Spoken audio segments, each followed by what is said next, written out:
Hello mga kabisik, share ko lang sa inyo itong motor na ito na Supremo 150 na grabe yung carbon deposits na niya sa kanyang combustion chamber. Ayan, apektado po ang performance ng ating motor pag ganyan na marami ng na-stack na carbon.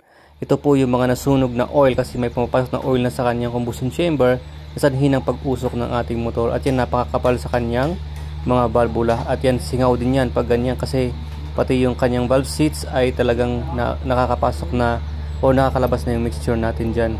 At kita nyo naman yung dinadaanan ng oil, napakakapal sa kanyang valve stem.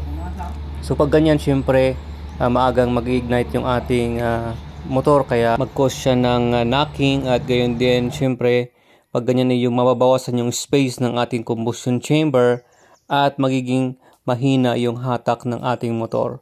Syempre pag ganito na alam mo na umuusok na, talagang kailangan mo talagang i-top overhaul. Check mo yung kailangan palitan at syempre dyan sa combustion chamber dapat malinis siya. Alright.